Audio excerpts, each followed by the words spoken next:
Conciencia de valores. ¿Cómo está, señora, señor? Rápido se nos fue la semana y estamos contentos de estar nuevamente junto a usted aquí para hablar de valores. Hay bullying y nos gusta que nos haga bullying también en las redes sociales a través del correo electrónico que aparece en pantalla y Facebook. O si lo prefiere, llámenos al 264-0103, como ocurrió la semana pasada, donde criticó a mi amigo Alfredo Vicuña, que hace tiempo que no lo criticaban, fíjese. Lo critican todos los días. Le hacían una especie de bullying telefónico, bullying de redes sociales. ¿Algo que comentar, don Alfredo? No, agradecerle a la gente que es cariñosa, que va a Mayarauco, a la gente que nos para en la calle, a la gente que nos quiere conocer, a la gente que te felicita a ti, a todos los que participamos acá, a la gente que pregunta por la doctora Cordero, a la gente que te quiere mucho, a este cura. La gente, o sea, en algunos momentos hay mucha rabia y odio, y en otros momentos hay gente muy bondadosa, muy cariñosa, que nos felicita, que lo haya entretenido. Así que gracias a todos ellos. Don Alfred Cooper. Ojalá que nos salgamos de las cajas. Alguien dijo, este programa es muy momio. Y de verdad sería espantoso. Salgámonos de las cajas. ¿Por qué? Porque usted es capellán de la moneda. Hoy por eso estamos, yo no sé por qué, pero yo creo que hoy el mundo está para salirse de todas las cajas. Claro, con Jesús. Roberto Fantuzzi. ¿Usted es momio también? No sé lo que soy. Depende del día, lunes, miércoles, No, viernes. si siempre me dice que soy mulato. No, siempre me dice que soy mulato. Soy conchera, como decía mi hermano Ángel. No, momio no eres. No, no soy nada. Bueno tenerlo otra vez aquí, don Roberto Fantuzzi. Muchas gracias por la invitación nuevamente. Hoy nos acompaña un presidente del Partido Progresista. Se ha negado a decir que es candidato a la presidencia para las próximas elecciones. Nos complace tener nuevamente aquí en Conciencia de Valores a Marco Enríquez Ominami. Gracias por la invitación. Hace tiempo que no estabas con nosotros, pero siempre es bueno tenerte. Siempre agradecido. De corazón, ¿te entretienen estos programas? Sí, yo me formé en un colegio católico, el fiscal laico en Francia, laico en Chile, me echaron y terminé en un colegio católico. Por eso sacaste tantos votos. Y tengo una buena recuerdo, o sea, la religión para mí como formación escolar, el debate, me tocó un buen colegio, porque no todos son buenos, católico o no católico, me tocó en este caso súper tolerante, me tocó el San George. Un colegio en eso progresista, en el sentido que entendía el revisionista, dudoso, o sea, se aceptaban los grandes debates, y estos debates, no quiero escolarizarlos, son debates de adultos, pero no me sentí como en debates bien parecidos, eran debates con curas sobre el aborto, sobre la sexualidad, y entonces tengo desde la adolescencia una cierta gimnasia en los debates, no me siento incómodo en la posición. Tuve la percepción que te habías lateado tanto en un debate que le decías a Vitar que contestara, que tú pasabas. ¿Dónde fue eso? ¿Aquí? En el Club La Unión Antigua. En el Club La Unión Antigua. Pero anda a contestar y le decía a Vitar, ya contesta vos. No, me acuerdo perfecto, está caricaturizando. No, pero me acuerdo que haberle hecho una broma, decirle te toca a ti, porque ya había dado yo todas las peleas, y como político más antiguo, más ducho, más experimentado, había pasado, él seleccionaba las defensas, y me tocaba a mí ir de ingenuo como cachorro a todas las respuestas, y me acuerdo que le eché una tal, y dije, ahora sí, le dije, te toca a ti, sale tú al frente, porque me tocó a mí, no me acuerdo, era un programa, me acuerdo duro, fue en la pre-campaña presidencial. Sí, claro. Muy al inicio. La primera vez que te invitamos. Me acuerdo perfecto, en un gran salón, así es, paltón. Así es. Es una palabra. Hay una tienda que se llama El Palto. El palco. Hoy vamos a hablar del doble estándar. ¿Cómo lo vive esto la sociedad chilena? ¿En qué sectores se vive más el doble estándar? Lo invito a ver la siguiente nota con relación al tema de hoy. Miren. El doble estándar es una característica con la que generalmente calificamos a una persona que cambia de opinión, dependiendo de su conveniencia y a quien esté entregando su mensaje, adecuando para ello sus argumentos y sin importar, en la mayoría de los casos, las consecuencias de su actuar. Este concepto, si bien suele ser completamente transversal entre los diversos sectores de la sociedad, está muy identificado en el mundo político, y de ellos hay una gran cantidad de ejemplos históricos que podrían citarse. No obstante, más allá de este punto, la invitación de hoy es a tratar de entender el porqué de esta característica que parece ser tan propia del chileno, conversar sobre sus causas e incluso debatir si es del todo negativa. Aquí, en Conciencia de Valores. Don Alfredo Vicuña, ¿qué es el doble estándar? Esto del doble estándar se refiere a actuar de una manera frente a ciertos asuntos, y de una manera completamente contraria a esa ante otros. Se lo preguntamos a la gente en la calle, ¿qué es el doble estándar? Y veamos si coincide con tu definición. Mira.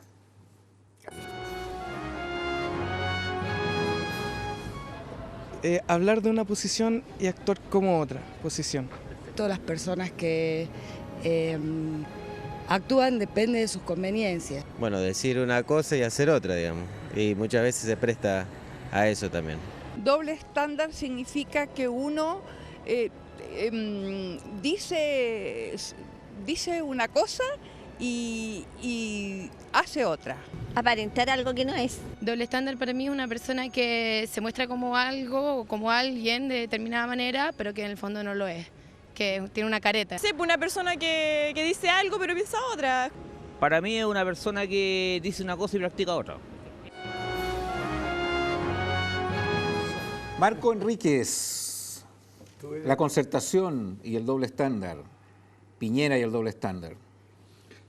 Yo no aspiro a juez, ni a repartir premios, ni castigo. Una opinión, un análisis. Discrepo la definición de Alfredo. Creo que la gente en la calle fue más precisa. El doble estándar no es contradecirse. El doble estándar es presumir, publicitar una posición cuando uno practica exactamente la opuesta. O sea, sin matices, es decir, ventilo que estoy a favor, estoy en contra de la ley de divorcio. Sin embargo, yo estoy ya divorciado, ya estoy separado, en fin, eso me parece a mí que es distinto. Y se da mucho en la figura, se da en todos los espacios más domésticos, pero también se hace más notorio en las figuras públicas. Y en tal caso la concertación y la alianza, yo no sé quién está exento de esa acusación. La política es muy jodida porque la controversia ética va mutando, se expresan de manera distinta. Me carga la reivindicación monopólica de la moral, me carga ponerme yo diciendo, ellos no, yo sí. Pero, ¿se legitima el doble estándar en la política? Yo creo que la política, yo creo que a mí me pasó varias veces, no el doble estándar, me pasó que uno comete errores comunicacionales. El lenguaje, para mí es sagrado, es fundamental expresarse correctamente. Yo he cometido, no uno, varios errores. Y en la vida ser preciso en las palabras significa mucha lectura, significa mucha contención de sí mismo, frente a la provocación tener mucho cuidado, respirar. Los grandes políticos, las grandes figuras se hunden por frases. Comentábamos episodios que ha tenido el propio Roberto, yo también. En un debate uno defiende una posición, da un dato medio equivocado y te cae encima. Sí. Y cuesta salirse del pantano. Entonces, no quiero con esto justificar el doble estándar. Tú fuiste parlamentario. No quiero justificar el doble estándar. Hay doble estándar en ambas coaliciones, pero prefiero ser respetuosísimo de que no tengo yo... Pero tú fuiste parlamentario, una pregunta. La pregunta ha ido un poco más profunda. ¿Qué hecho de la concertación o qué hecho del actual gobierno en cuanto a doble estándar te ha chocado? Yo creo que la educación, te doy un dato. Voté como diputado el aumento de la subvención escolar, que es un tema sustantivo. Me tocó a mí votar creo que 55.000 pesos, hoy día es de 67.000 pesos. Sin embargo, ningún diputado, incluido yo, ningún senador educa a sus hijos con 55 lucas. Y escuché los discursos más brutales. Y aquí hemos hecho un esfuerzo sustantivo. Ninguno de los que estaba ahí se gasta menos de 200.000 pesos para educar a su hijo. ¿Y en qué colegio los mete? Entonces, y la ISAPRE pasa exactamente el delito no está en que ellos hagan eso, el delito está en no empezar diciendo los discursos, este Parlamento es la expresión del divorcio entre la élite y su sociedad. Es el divorcio, el Parlamento chileno es la expresión de que somos un país todavía muy precario. No tenemos la gran fantasía criolla, a mi juicio completamente equivocada, es que somos un país hiperintegrado, somos parte de la OCDE, que estamos a punta. Hay un debate súper interesante sobre cómo se mide un pobre en Chile. ¿Qué es lo que es la pobreza en términos de política pública? La línea de corte de la pobreza del 89, del consenso de la CEPAL, es 62 lucas per cápita. Cualquiera que reajuste esa cifra según tamaño de la ciudad, hábitos de consumo, da 104.000 pesos. Ya no tienes 15% pobre, tienes 30% pobre. Entonces, Hay una radicalidad en el discurso que no se escucha y no se ve en la calle, en los movimientos sociales, se ve en los estudiantes y no se ve en el Parlamento. Pregunta, eso es doble estándar. Es un Parlamento que sabe que gobierna y que hace leyes para un país muy pobre y que se omite la denuncia necesaria, sin demagogia. Pero vale la pena recordar que Chile es un país pobre, más allá de sus recursos naturales, su ahorro, su éxito en un conjunto de materias. Pero en los hechos, los sueldos son malos, lo sabe bien, las pymes ahorcadas, un sistema financiero a mi juicio depredador, abusivo en muchos casos, no todos, bancos usureros, no todos, y sueldos muy malos, el ticket es el infierno. Marco, tú fuiste parlamentario. A mí, cuando se desprestigia la política así y los meten a todos los políticos en un saco, yo lo hallo peligroso por lo siguiente, porque creo que Chile, que es un país que tiene una serie de cosas que se pueden mejorar, también tiene un montón de cosas buenas. Y segundo, creo que cuando se desprestigia la política nacen los Chávez. Entonces, yo creo que no hay que desprestigiar. Pero sin duda que los políticos están desprestigiados. Y te quiero hacer esta pregunta, tú que fuiste parlamentario.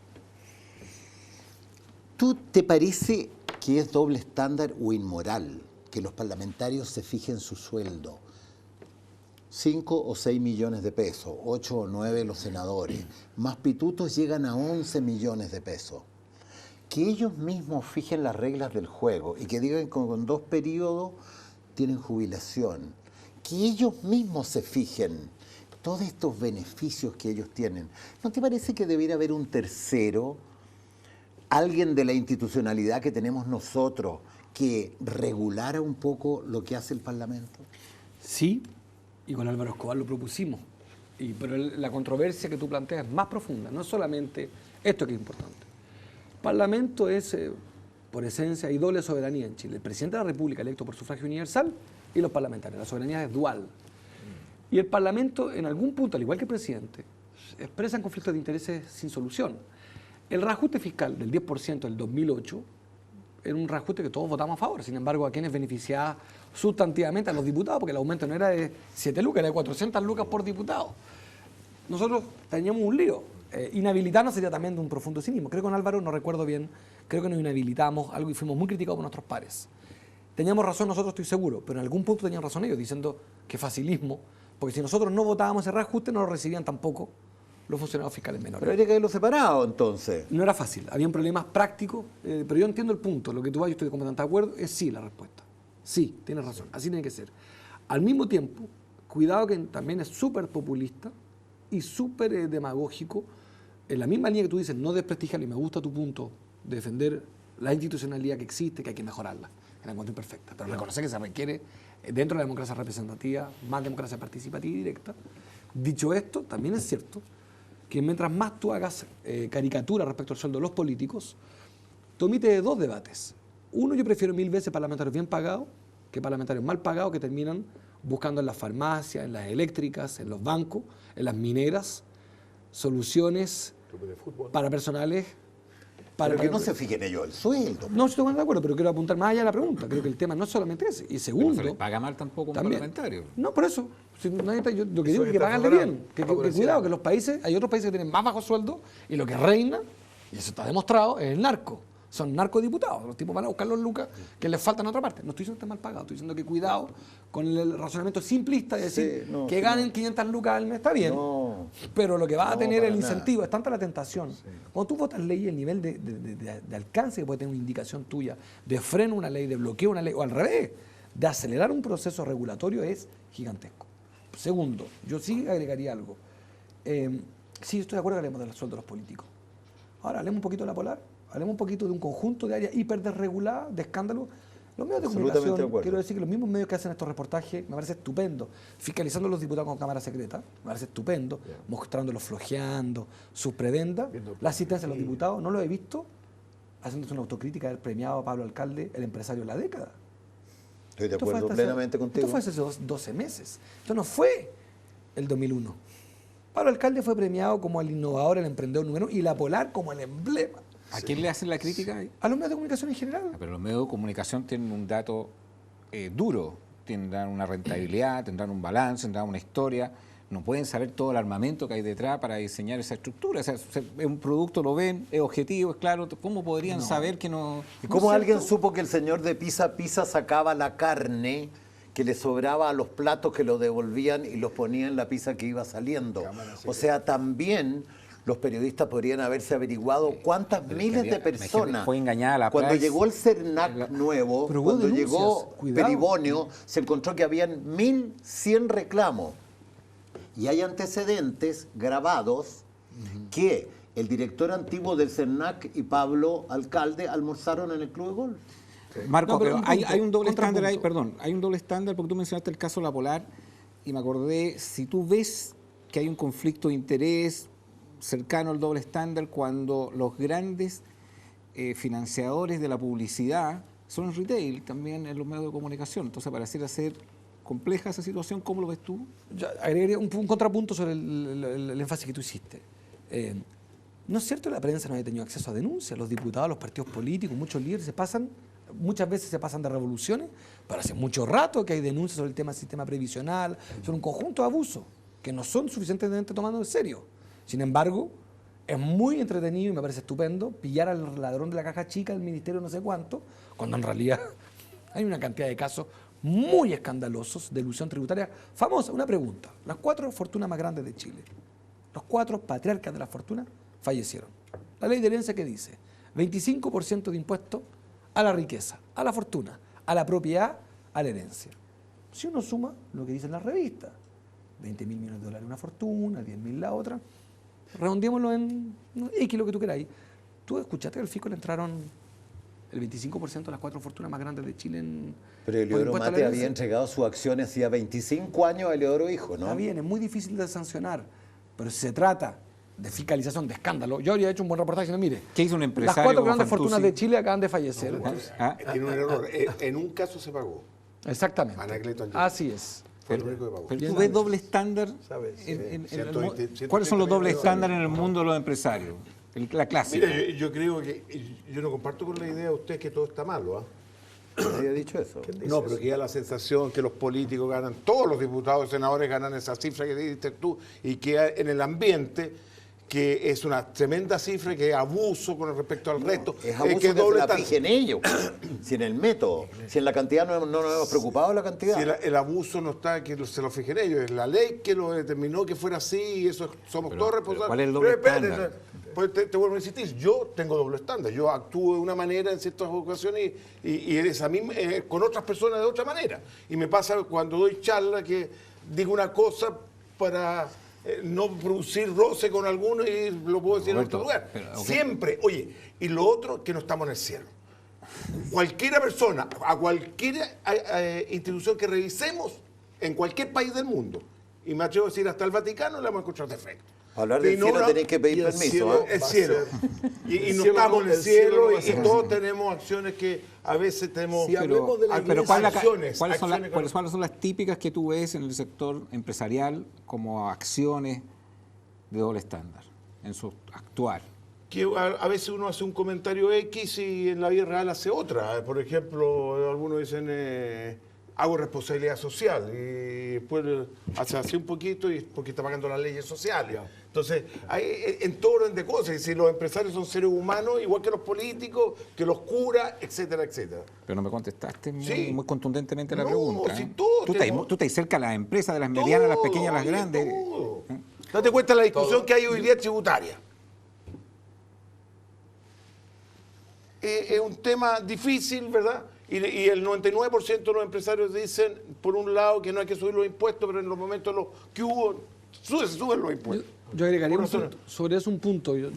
Pero, de nuevo, con toda la humildad del mundo, que no aspiro de verdad. Es un debate muy difícil de situarse, porque significa que uno habla del doble estándar de otro, y todos tenemos en esto dificultad y cometemos errores. Entonces, súper cautos. Pero en el tema tributario, recogiendo el guante de Roberto, yo comparto.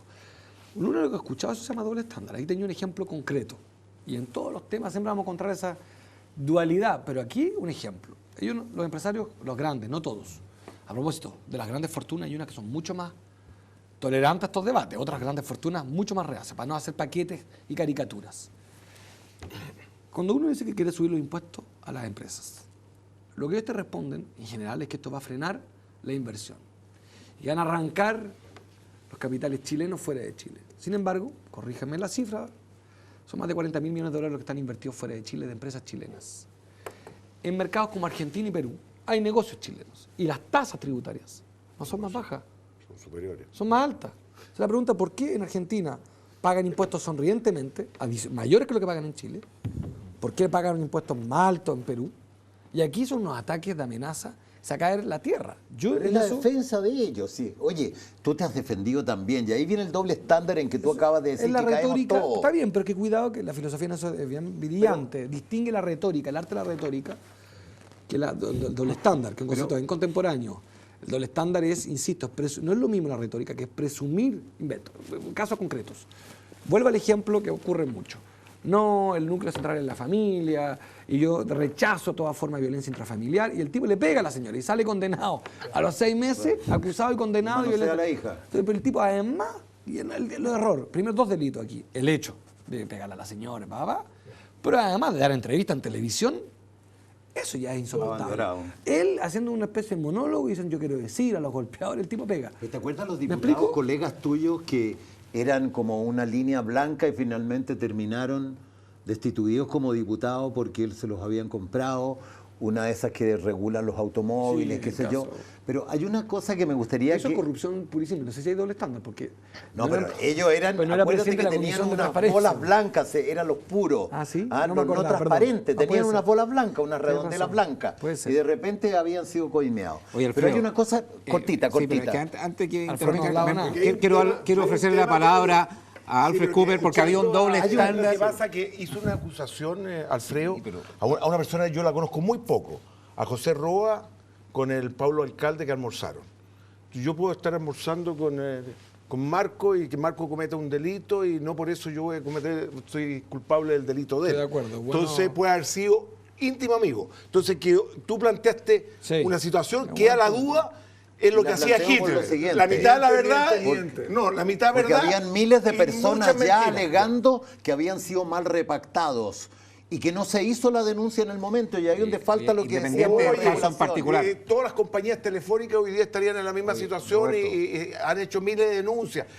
A miles de instituciones se le hace denuncias, no por eso es Yo no efectivo. conozco a mucho a José Roa, me parece un tipo yo tampoco. poco, pero me parece un tipo Doble decente estándar. y más bien Oye, preocupado. quiero ofrecer la palabra a Alfred Cooper, que representa al Estaba mundo de la esperando. iglesia, Estaba esperando. donde más se le pide que Estaba haya una escuchando a- consecuencia. Doble Ok. estándar. Nada más odioso que el doble estándar en la iglesia, porque se supone que la iglesia sí es baluarte de valores, amor, valor del reino. Nadie más fustigados por Jesús que los líderes religiosos por su doble estándar. Mira la imagen que dice tumbas blanqueadas. Sepulcro. Y adentro corrupción. Ahora, esa imagen me encanta. Y me encanta Jesús porque tú léelo. Yo desafío a cualquiera en esta mesa que esté escuchando, léete Jesús. Y a ver si le encuentras un doble estándar. Yo creo que, escuchando a Meo, me recuerda a Jean Anouilh en su libro Beckett, no sé si lo leíste, sous la couronne y sous la couronne, debajo de la corona, debajo de la mitra, siempre la misma cosa, dice él. Ahora, Anouilh era un cristiano, él proponía valores cristianos, y él, en este libro, me encanta Jesús que puede estar con una prostituta, estar con ella en el sentido de interactuar con ella y sus valores la cubren, y estar con un cobrador de impuestos. O sea, todo lo que han hablado en la mesa y más no escapa del radio de integridad de Jesús. Es impresionante. La figura de Cristo, si tú la lees, no hay doble estándar en Jesús. Y eso lo encuentro refrescante. Yo creo que, escuchándote a ti, Marco, de verdad, la política chilena necesita un nuevo approach. Oye, pero... Que es así. Oye, que es padre, más abierto y es obispo, honesto. obispo, Yo creo acaban que de va, nombrar obispo. sería un magnífico, no sé si es cristiano o no, pero yo creo que va en esa, Si en esa Cristo dirección. hubiese hecho esto hoy día, en esta época, sería acusado de doble estándar. Sería Porque crucificado. De nuevo. De nuevo. Pero Sería, no sé, sería porque- déjame terminar la idea. Porque una persona desde afuera, viéndolo en casas de prostitutas, va a pensar lo peor y va a decir, después anda predicando el amor puro, etcétera, etcétera. No, pero no iba a casa. Lo que le pasó, lo que le pasó a José Roa. Estaba con alcalde, inmediatamente le hiciste la votación. Siempre pasa lo mismo. Pero me gustaría un tema que Jesús me hizo una acusación que tiene razón. Pero yo creo que había mucho compadre. Hablemos uno a la vez. Yo José Roa lo vi fiscalizando. Oye, Agustín, hablemos uno a la vez, por favor. Y yo creo que tiene algo de razón. No fui claro. Hay un tema que a mí me preocupa como empresario: el grado de concentración. El grado de concentración lo que va a lograr al final un cáncer generalizado en la sociedad. ¿Por qué? ¿Qué trae la concentración? El poder político. El poder económico te arrastra. Sí. El control de los medios de comunicación por razones obvias, porque son los que hacen la publicidad, etcétera, etcétera. Esa preocupación no está en la agenda. Perdón. ¿Qué pasa en Estados Unidos? No te hago la pregunta. Mira, porque en Estados Unidos a mí me llama la atención hay Estados Unidos. 50 compañías. Me hiciste la pregunta. Buffett, creo que así se pronuncia, uno de los mega ricos de Estados Unidos, dice: es inmoral lo que estamos pagando de impuestos. Mi secretaria paga más que yo. Y yo creo que en situaciones en Chile pasan algo similar. Ahí hay un doble estándar. Ahí Buffett se da cuenta que tiene una acción que hacer, ¿verdad? Y que hay un error y que hay que corregir. Y nosotros lamentablemente no lo hemos hecho. Estamos discutiendo una reforma tributaria, y lo que digo yo, hay que discutir la justicia tributaria, que sea horizontal y vertical. Horizontal, que paguen más los que ganan más, y vertical, si todos ganamos igual, salvo cuando yo tengo más hijos, que tengo un problema de salud, debemos pagar impuestos distintos. Y eso no se está discutiendo, se está discutiendo una reforma. No, hay que buscar justicia tributaria, que son dos conceptos distintos. ¿Te parece que la izquierda tiene doble estándar diciéndole a Pinochet que debía de irse, pero todos los días? Y a Fidel Castro lo van a ver y lleva 50 años y tiene gente en las cárceles, ya han muerto mucho más personas que las que murieron en Chile. ¿Te parece doble estándar que Siria ya lleve 18.000 muertos porque piden democracia, y que China, Rusia y la izquierda no levanten ni una bandera y nadie se vaya nunca a la embajada de ninguno de esos países y digan asesino, como decían en el caso de Chile? Porque hay negocio en China. A mí me parece interesantísimo también. Muy buena pregunta. Sí, no, me parece, voy a responderle de dos maneras. Una que no te va a gustar. También me parece interesante el doble estándar de la UDI, que pide ver las cárceles cubanas, y en China silencio absoluta con las cárceles chinas. Me parece el doble estándar lo mismo la democracia cristiana, que hace unos escándalos enormes respecto a Cuba, y con China, va a China invitada por delegación oficial, no una, 30 veces, silencio total. Por tanto, se trata de eso, esto alcanza para el grueso de las fuerzas políticas. Eso es la discusión más de fondo. Si ahora hablamos de Cuba, que es un tema en sí mismo, a mí no me gustan las dictaduras, me gustan las democracias. Insuficientes las que conocemos también, pero no me pierdo, hay un parteaguas. Las democracias son las dictaduras. Al mismo tiempo, creo que en la discusión respecto a Cuba hay una discusión adicional, que no te la puedes fumar de la manera tan rápida. Todo el tema del embargo en Estados Unidos es completamente demencial. Único país del mundo al que Estados Unidos le aplica esto, que es demencial. Demencial, completamente absurdo, que ha permitido además crispar las relaciones y justifica un régimen que evidentemente no es democrático, que con ese pretexto se mantenga eso. La pregunta es de vuelta: ¿y por qué Estados Unidos mantiene un bloqueo con ello? Si es completamente absurdo y lo que importa es la democracia. ¿Por qué no puede sacrificar porque una política un paradigma para los gringos? Yo no estoy defendiendo a los Estados Unidos. Hay un estudio que dice que el embargo le ha costado el 1% del PIB al año. O sea que la falta de crecimiento que ha tenido Cuba, el 1% se lo deben al embargo. Pero yo no soy economista, no manejo esos antecedentes. Solamente te puedo decir haber leído eso de parte de una revista seria. Pero estoy de acuerdo contigo que el embargo no tiene ningún sentido, ¿me entiendes? Pero hay una cosa, justificamos nosotros que cuando va el Papa, a todas las señoras de blanco que están reclamando por derechos de libertad, las detienen en sus casas, no pueden salir, y si las salen, las van a meter presas. O sea que llevemos 50 años que la revolución no prosperó, que para muchas personas sigue siendo un prostíbulo Cuba, para otras no. ¿Me entiendes? Y que nadie diga nada. Es una discusión ¿Pero estás infinita. haciendo una acusación contra el Papa, que es doble estándar el Papa? No. Porque el Papa también fue a Cuba.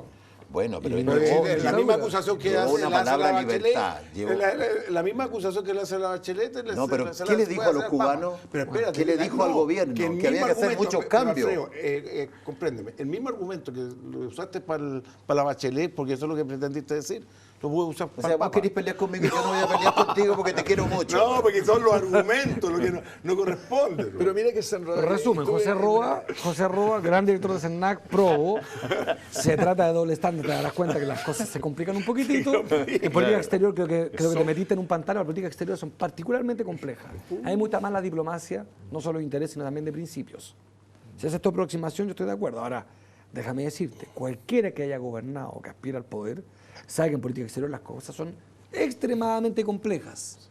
Las consecuencias son insospechadas. Gaddafi, que era una especie de monstruo, terminó una decisión basada en un gran principio, terminar con la masacre, terminó en un infierno. Irak, que está inspirado en la idea de derrocar a un gran dictador, terminó con 40.000 muertos.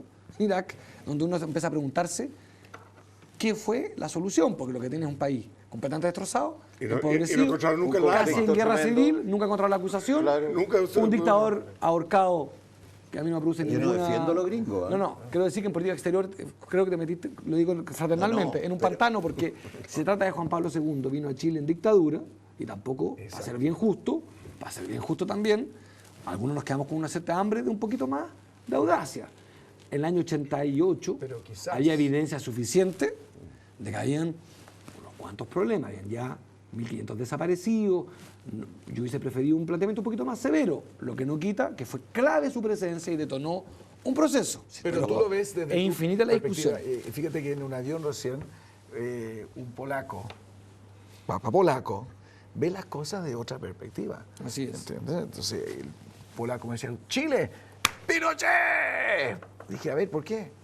Pero si es un héroe, es el único que supo cómo trabajar el tema verdaderamente. Ahora, no sé cómo eso cae en Chile, pero para ellos, no sé, yo sé cómo cae. Lo digo irónicamente, pero es interesante las diferentes perspectivas en el mundo que vivimos hoy día. Es un mundo realmente muy polarizado y muy diverso. En China, por ejemplo, tú acabas de irte a Asia. Por ejemplo, acá en la mesa saben que en China la iglesia crece más rápido que jamás en la historia ha crecido.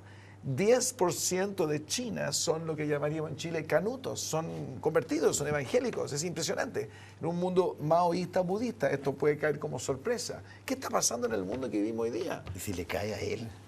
Y te lo llevas a la iglesia. Él está muy cerca, Alfredo. Él está muy... Si te lo llevas a tu iglesia. Está más cerca de lo seguro. Y seguir la moneda. Oye, la moneda. Le preguntamos al público en la calle cómo vive el doble estándar los chilenos. Mire.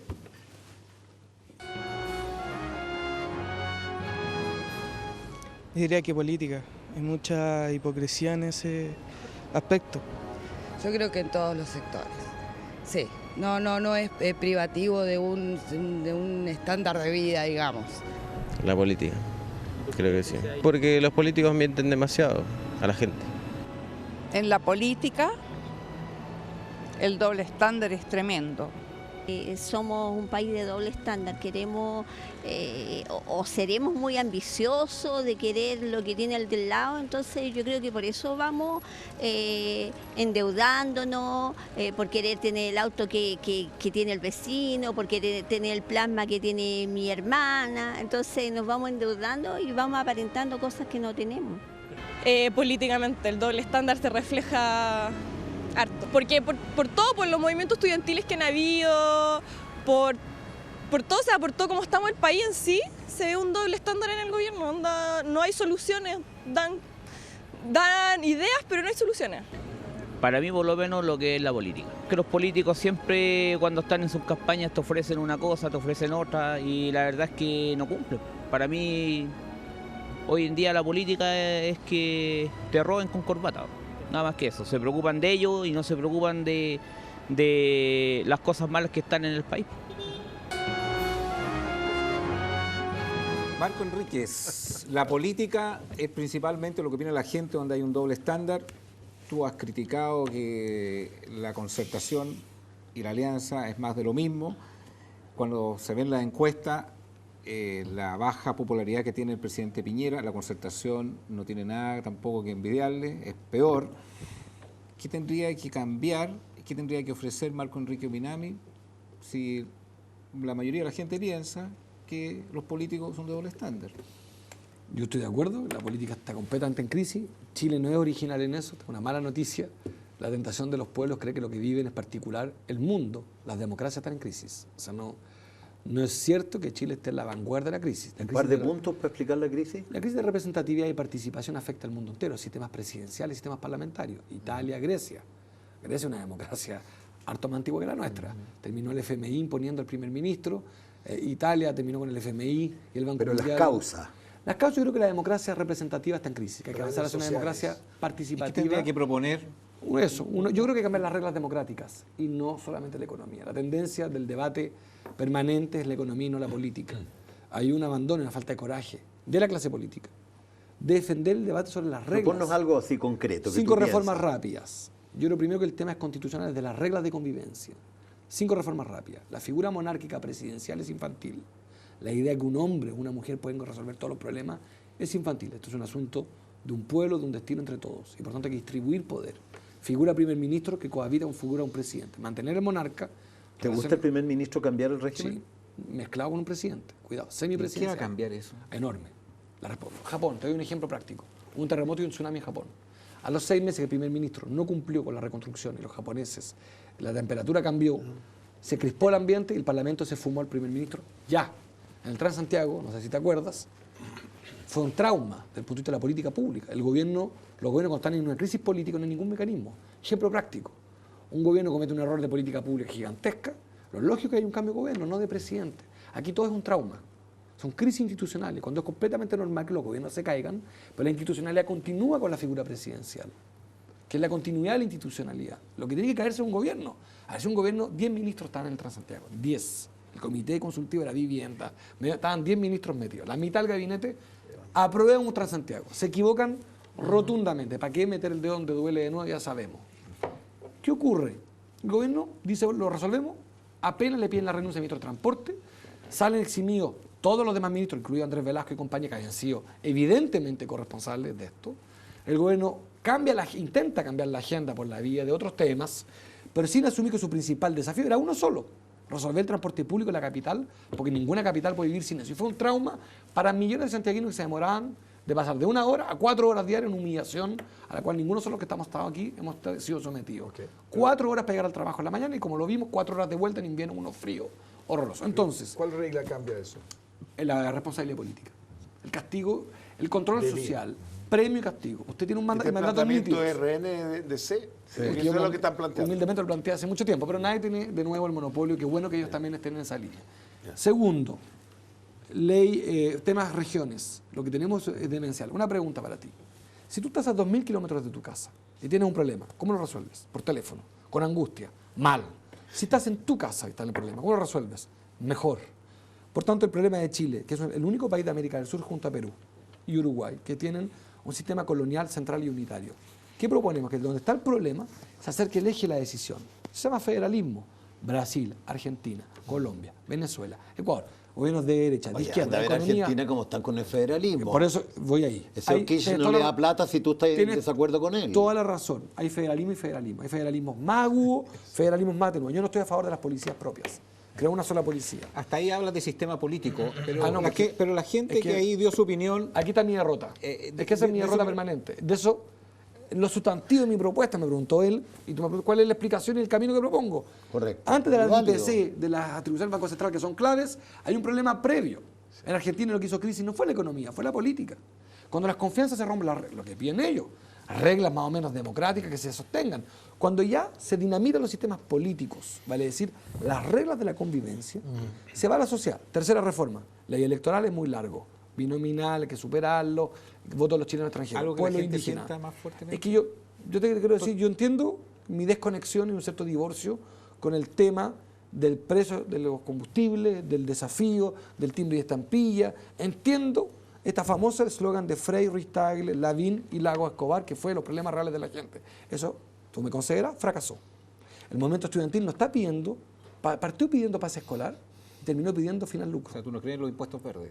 No, creo en todo terminó eso. pidiendo mejora de la educación. Sí, y ningún parlamentario Así se ha es, metido en pero ese tema. ¿con qué? Están preocupados con esto. No recibí yo en la preocupados. sede. Partieron, no ellos, partió el primero en el verano con el pase escolar. La TNE, con la alimentación de los pingüinos, con los tallarines y las calorías. Y hemos terminado una discusión que ha ido mutando hacia una discusión que no es presupuestaria. Si el choque de Piñera con la realidad, y de Bachelet también, fue que dijeron a los estudiantes, a los pingüinos, a los estudiantes universitarios, oye, que hay aumento de presupuesto, mira lo que hemos aumentado. Los estudiantes le dijeron, no, nuestro problema no es solo de presupuesto, es de falta de respeto a un conjunto, de municipalizar, calidad de la educación. terminar la selección, que es un tema que no les va a gustar, que es una discusión que tenemos que tener. Cuando hay plata pública, a mí no me parece correcto que haya selección de alumnos con plata pública. Es una discusión muy teórica de reglas. Entonces, Agustín, mis respuestas son insuficientes, pero esa es mi convicción. Creo que es hacerle trampa. Creo que Sebastián Piñera creó expectativas falsas, igual que Lavín, igual que Lago Escobar, cuando renunciaron a la discusión sobre las reglas de convivencia.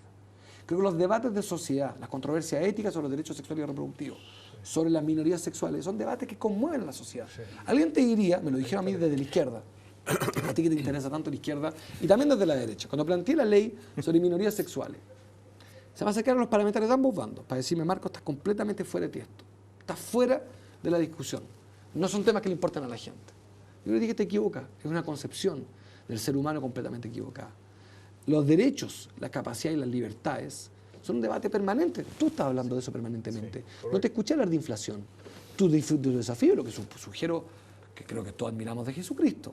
Jesucristo no estuvo preocupado de la inflación, del sistema económico, estaba preocupado de una regla de solidaridad que no se expresaba, de respeto hacia el otro, hacia la alteridad. A mí ese desafío, el otro, en Chile no está ocurriendo. Entonces, claro, mi camino es árido, es escabroso, pero me concederás algo. Planteé 5 temas en el 2009, las 2 coaliciones me tildaron de demagogo y populista. Cambiar las reglas tributarias, sistema político, no hay hidroaicén, educación pública, ¿te suena? Son los temas de la sociedad hoy día. Frei y Piñera, Escalona, Walker, dijeron que todos mis planteamientos eran irrelevantes. Piñera planteó que los temas eran los temas reales de la gente. Hidroaicén, Piñera nunca los vio como tema. Nunca sospechó que iba a ser un debate. Pensó que esto era un tema que se iba a un aprobar hippie de todas como yo, maneras. un ecologista. 40.000 personas en la calle, preocupadas no tanto del sistema energético, hablaban de la Patagonia chilena, de la sensación algo de que le afecta usurpación. a la realidad de todo el chileno. Esto le afecta a todo el chileno. No, estoy de acuerdo, pero la delincuencia. A ver, yo creo creo que ahí de nuevo el lenguaje es muy tramposo. De cada 10 delincuentes, 7 son reincidentes. Yo sé que, de nuevo, me voy a hundir electoralmente. Yo creo que las lucas hay que meterlas en muchos lugares, entre otros, la rehabilitación. Después de la primera Yo los ofensa. pocos dineros que he tenido, no mucho, no, donde he hecho gestos personales es con justamente la gente que se dedica a la rehabilitación. Como señal simbólica, cuando doné mi sueldo de diputado, a propósito de preocupaciones, fue el único que donó. No quiero pelar a otros que no están. Doné cuando fui candidato presidencial, doné mi sueldo. Me dio vergüenza ser candidato presidencial y cobrar, sobre todo lo doné. Karen donó su sueldo. Como no se olvide, pero nosotros donamos nuestro sueldo 5 meses. Nos pareció impresentable hacer campaña y estar cobrando. Ella en TVN, sin ninguna obligación legal, y yo sin ninguna obligación legal. Se lo donamos a la Fundación Paternitas, una parte. ¿Por qué Paternitas? Porque ellos tienen una mirada sobre la delincuencia súper moderna, clave. Si te cuento una anécdota y aquí termino. Las iglesias, no yo, las iglesias hacen un trabajo espectacular. En la cárcel, en la Penny, fui, entré en una calle. Calle 4. Me impactó. A la salida de eso me encuentro con la mamá de un niño, me dice, mire, mi hijo se dedicó a estudiar, condenado por droga, 10 años de condena, había cumplido 8, tráfico de droga. Sacó una beca, como ella sabía que yo había estudiado filosofía, se me hace que me dice, tengo una noticia, mi hijo va a estudiar igual que usted filosofía. Me dice ella, no me gusta mucho la idea, pero sacó el puntaje. Puede ser candidato presidencial. Tiene que ir el lunes a la facultad, si no llega el lunes pierde la beca. Gendarmería no le da el permiso, un tema. Bueno, hice una gestión formal, la digo transparentemente, creo que no me acuerdo a quién, le pedí a un asesor, llámate, no sé si al director de Gendarmería, alguna gestión hice, la digo transparentemente, por este joven que no conocía. Arreglaron los temas porque hay un error efectivamente procedimental, lo soltaron como correspondía. Me junté con ese joven. Tenía 35 años, no recuerdo el nombre y pido perdón por ello. Lo recibí en mi oficina. Le pregunto al tipo, 10 minutos de conversación. Lo miro al ojo y dígame, él quería estudiar lo mismo que yo en la Chile, cuando yo estudié filosofía. Y le digo, ¿por qué quieres estudiar esto? No recuerdo bien los motivos, pero había algo. Me dice, lo estoy pasando muy mal. Digo, explícame por qué. Me dice, no conozco internet, no sé cómo se mueven las micros, hace 8 años. Pero más grave, me dice, mi familia no me quiere mucho. Mi familia está distanciada de mí. Ya no nos conocemos, son 8 años. Tenía 35, cayó a los 27. Y le digo, bueno, ¿y en qué está? Y me dijo, mira, me toca dormir en la noche en la cárcel. Le debo confesarte algo, me dice. Mis amigos están ahí, mis lealtades están ahí. Me siento menos castigado en la cárcel que afuera. Siento más cómodo en la cárcel. Mi sospecha, y no quiero prejuzgar, pero un exceso mío, pero pido perdón, pero creo que vale la pena. No sé dónde está ese joven hoy día. He tratado de contactarlo. Ojalá no haya caído de nuevo, y no quiero presumir, no he dado su nombre por suerte. pero mi temor, lo que vi ahí, que el tipo estaba cerca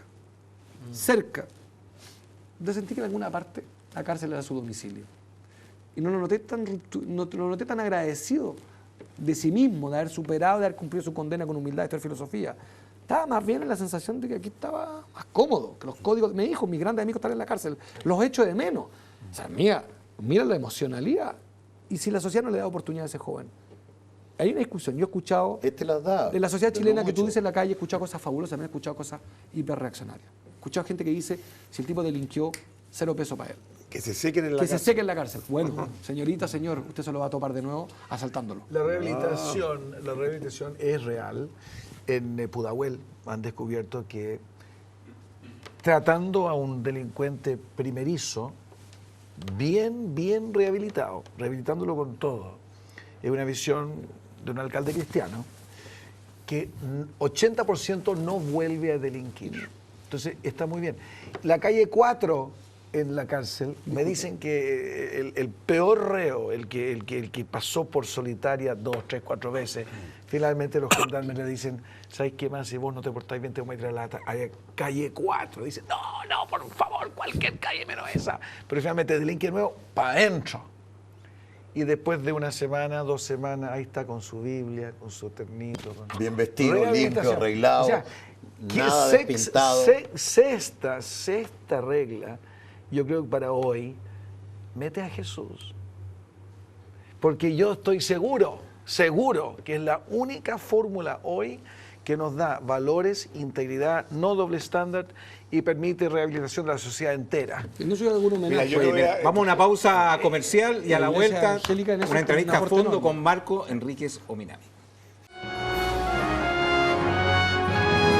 Si le gusta disfrutar de la naturaleza, el aire puro y el descanso, lo invitamos a conocer Centro de Eventos Mayarauco, un lugar paradisíaco ubicado en Melipilla, en la cordillera de la zona central, a tan solo 50 minutos de Santiago. Venga y descubra una variedad de entretenciones, desde un asado al palo, cabalgatas o simplemente una placentera caminata entre frutales y huertos.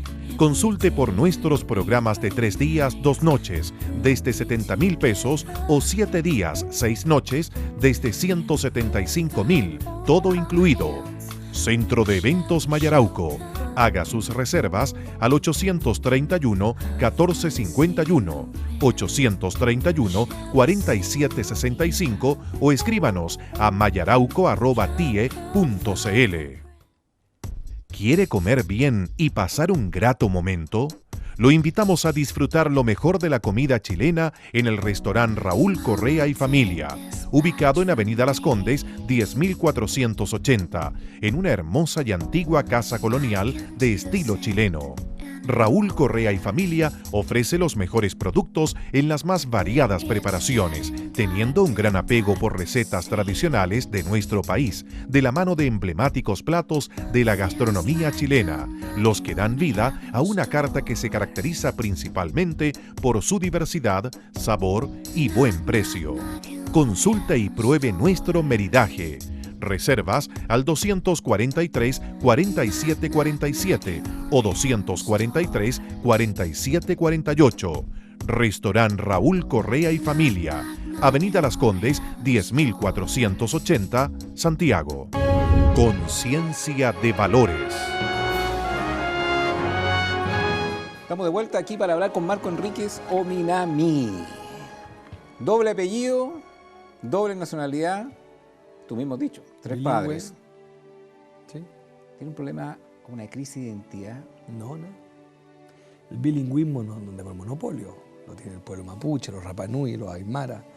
El mundo vive en el bilingüismo. Viven en 4 lenguas. Yo vengo llegando rapanui ayer.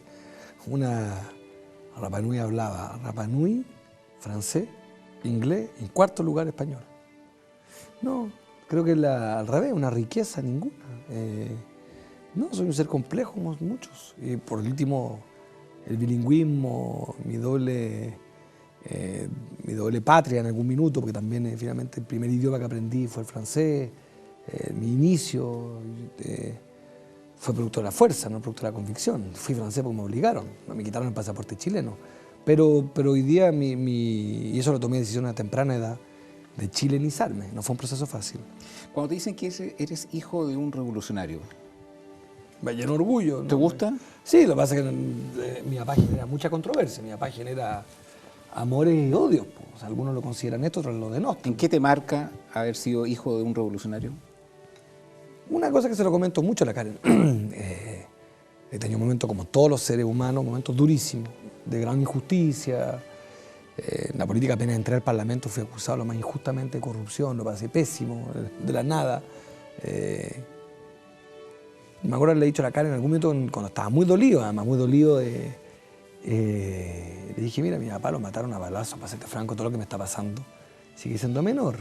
En alguna parte te ayuda también, que es tan extremo lo que le pasó a mi viejo, tan extremo lo que le pasó a su hermano, a su cuñado, a mis abuelos, tan extremo todo lo que vivieron, el dolor de mi abuela que mataron a sus 2 hijos, uno desaparecido hasta hace poco. Es tan horroroso que también eso te da una fuerza, ¿sabes? Y de ahí, de momentos del día que lo pasó mal, crítica injusta, digo, ya. Eso te ayuda, decir, mira, hay algo que por su idea lo pasó aún peor y sacrificó mucho más. Después hay una relación con el dinero que yo no tengo. Yo no tengo ni afán dinástico ni patrimonial. Soy de una, en eso, porque después me metí al cine, yo creo que más bien expresa una visión también. El cine es un gasto irracional, el cine. Manuel José Sandón le hizo una crítica a Sebastián Piñera, que a este presidente le falta calle.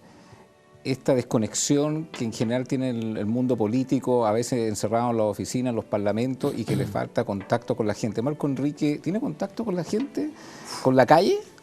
O sea, está en Twitter, está en Facebook, los medios no lo han publicado, pero me ha recorrido 4 veces. ¿Recorre los barrios pobres de las ciudades de Chile? Conchalí, Macul, Pedro Aguirre Cerda. Vengo llegando ahora, por de pronto, de Macul, para ser exacto. Sector donde la droga acecha, Quinta Normal, Pudahuel. Y cuando llega a su casa... Están las redes sociales, obviamente, sí, para que no sea... Okay. Están las fotos publicadas una. Pero cuando llega a su casa, que vive en otro barrio, ¿sí?, en otra condición económica, obvio, y se acuesta y queda pensando en la gente que visitó durante el día o la semana pasada. No tengo nada que esconder. ¿Qué reflexión del Chile que quiere construir hacia adelante piensa Marco Enrique? De que salgo una zona de confort, efectivamente, que la riego, la pongo entera. O sea, si fuera por cálculo, habría seguido probablemente una carrera legislativa. Para Karen también ha sido costoso todo esto. Es una tensión adicional. La Karen tiene una carrera hiperprotegida en televisión que dependía de su talento. No te olvides que en el 2009 la Concertación intentó echarla de su pega por razones políticas. O sea, lo dijeron públicamente, que la Karen tenía que dejar el canal porque era impresentable que la mujer de un candidato animara un programa, desconociendo que la Karen tiene trayectoria propia que me supera a mí por lejos. Antes de conocerme ya era animadora en matinal. Claro, era una pregunta más de meditación, más de reflexión. Cuando uno recorre tantos barrios donde ve tremenda desigualdad, pobreza, y uno está privilegiado en una condición económica que es distinta, y tú quieres luchar por un Chile diferente, ¿qué te deja? Doy todo lo que puedo. Es más, he donado sin parar los excedentes que he tenido. No soy un tipo de grandes patrimonios, más bien nada, no tengo propiedad. Ahora no penalizo a los que tienen propiedad, no me pierdo en esto. Creo que hay mucha ignorancia en esto. ¿Un profesor universitario es un lucrador? No. Gana un buen sueldo, hace una buena pega. Cuando uno habla del lucro en educación, no está hablando del sueldo de los profesores, no habla del sueldo de los conferencistas. Yo gano mis lucas, por supuesto, gano un sueldo y todo. Y hago un enorme esfuerzo que mi hija tenga las mejores condiciones y no voy a omitirme de ese esfuerzo por ellas. Porque en esta sociedad, a diferencia de donde yo fui educado, el Estado no te garantiza un pinche sistema de salud decente y un pinche sistema educativo decente. A mí sí me tocó eso. Y eso se resolvía por la vía de los impuestos que pagaban los padres, no por endeudar a los hijos. Yo quise una sociedad en que nosotros paguemos, tú y yo, mucho más impuestos. Quise una sociedad en que, justamente, fui el candidato que defendió subir los impuestos a los privilegiados en Chile. Y es la Concertación y la Alianza que dijeron que era demagógico y populista. Y vuelvo a decir, yo soy una sociedad que los más ricos paguen más impuestos que los más pobres. ¿A qué hora llega a la casa Marco Enrique Minami, generalmente? ¿Yo a qué hora llego? ¡Wow! No, para ser sincero, es confusísimo, porque como justamente recorro mucho Chile. La semana pasada tuve... Por eso te lo pregunto. Para ser exacto, en San Pedro, Calama, Tocopilla, Antofagasta, no me acuerdo, aquí está Hernán que me acompañó, no me recuerdo. Vengo llegando ayer de Rapa Nui, parto a la Araucanía, vuelvo y parto a Arica. O sea, te quiero decir que los horarios son confusísimo. ¿Y tus hijas te pasan alguna factura? Mucho, pero ahora innové. A Iquique fui con la Manuela, a Rapa Nui fui con la Fernanda y con la Manuela. Le he propuesto un sistema distinto que las aburre mucho, pero mi única manera de regalonear y de construir confianza con ellas. Voy a dejar el colegio cada vez que estoy en Santiago. No está fácil, pero... Cuando fuiste candidato presidencial, en las miles de entrevistas que tuviste, una de las mea culpas que hacía era el poco tiempo que le dedicaba a tus hijas, el poco tiempo era para ir a dejarla al colegio. Sí. Ahora estás en otro proceso, probablemente vayas a volver a lo mismo. Sí. ¿Crees que ha mejorado esa situación? No, creo que... Primero Françoise Dolto, una psicopedagoga francesa, escribió que no existía el padre perfecto. No me atormento, muy propio de una mirada muy religiosa de la culpa. Pero para ser franco, creo que todos somos padres imperfectos. O sea, todos metemos la pata. Los excesivamente regañadores también. Los que sobreprotegen demasiado también. Los que están muy presentes también. Y los que están muy ausentes también. No existe la ecuación perfecta. Siempre los padres son profundamente tercos. Ella da un ejemplo brillante. Dos papás, un papá y una mamá con un niño de 4 años caminando por la playa. Comen helado.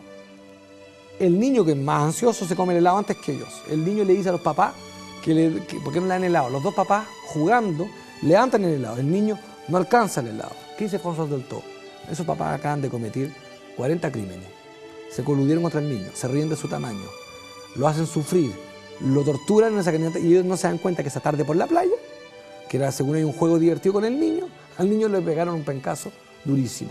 No tengo tormento sobre eso. Sí creo que yo debería, y es una discusión que tengo conmigo mismo, la digo públicamente, yo hice una promesa de que iba a estar más en la casa. Lo logré el 2010 más o menos, lo logré el 2011 y el 2012 viene más bien malo, porque me he comprometido con mi país.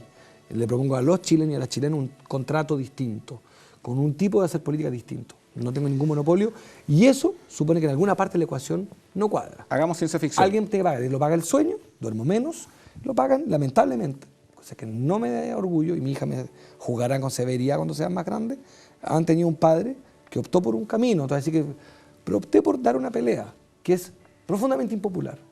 La reforma tributaria, las reformas políticas, y profundamente costosa. Y acuérdate de mí, te lo digo en este programa, el 2013, me van a montar acusaciones de todo tipo, van a ser infinitas. Y le he dicho a mi hija, prepárense, que van a leer cosas sobre mí completamente falsas, duras. Me acaban de inventar una mansión, no sé en qué mierda, de qué lago. Artera la acusación. Falsa, completamente cruel. Mi hija no la han leído, cuando lo lean mi hija, van a pasar un momento de plancha diciendo, papá, a lo mejor no nos contaste que hay una mansión. Tendré que decirle que es mentira, pero ese mal rato que van a pasar. El responsable de eso soy yo, de que las voy a arrastrar a la política que en el mundo y en Chile es particularmente hedionda. Hagamos ciencia ficción. Eres presidente de la República. ¿Qué cargo le daría a Camilo Vallejo? No sé si ella quiere tener un cargo. Ella ha dicho que es parlamentario, porque es tanto una pregunta que se responde sola. Sácala del Parlamento. ¿Tú le ofrecerías algo a Camilo Vallejo? Contra su voluntad, no, jamás. Yo conozco hartos políticos y jamás contradigas a un ser humano con su pasión. Si ha dicho que quiere legislar, quiere ser diputada fiscalizadora, toda la suerte del mundo. Ella misma ha dicho que no quiere ser parte de un gobierno. Lo ha dicho ella, que quiere entrar al Parlamento. ¿Qué opinión te merece las declaraciones que hizo, que se justificaba la violencia armada? Creo que ella no fue precisa en su entrevista, o no vi la grabación, vi un diario impreso. Ahora, yo estoy de acuerdo que cuando hay dictadura, los pueblos tienen derecho a defenderse. Cuando no hay tribunal de justicia, cuando no hay justicia, cuando hay tortura, cuando hay asesinato. Eso lo establece Naciones Unidas, lo establece la Carta de los Derechos Humanos, el derecho de los pueblos a defenderse cuando hay opresión. Jesucristo, entre paréntesis, la Iglesia ha teorizado sobre eso, el derecho a defenderse. ¿Tú eres católico? Yo soy de familia católica, de matriz católica, de la familia hiperbeata, para ser exacto. Padre Esteban Gumucio, no sé si lo ubica, es mi tío abuelo, a quien conocí muchísimo. ¿El Marco Enrique es cristiano, es católico? Yo creo en Dios. Creo en Dios por una respuesta pascaliana que no te va a gustar. Pascal decía y escribió que era mejor creer en Dios porque si existe bien y si no existe es gratis. Esa era la idea de él. Pero creo en la idea de infinito, creo en la idea de Dios, me atormento con la teoría del Big Bang. Soy un hombre más bien que tiene fe. Soy extremadamente crítico y me ha costado carísimo de la autoridad eclesiástica. Y soy permanentemente acorralado por mi madre, que es muy católica, que no comparte que yo soy un poquito duro. O sea, soy con el arzobispo Razzoli tengo juicios críticos. Mi madre vive muy mal esos juicios. Dice, no sé, ¿con el mundo evangélico? Con algunos de ellos tengo diálogos muy francos. Ahora hay posiciones con ellos que se me hace muy difícil conversar. Creo que siendo una iglesia que con toda razón acusa discriminación, a su vez se niega a abrir también puertas que son importantísimas para terminar con la discriminación de las minorías sexuales. Marco Enrique, te quiero agradecer que hayas asistido a nuestro programa. Besos y abrazos. Junto a usted nos vemos en 7 días más, recordándoles que nos escriba a la dirección de Facebook o nos llama al 264-0103. Chao, chao.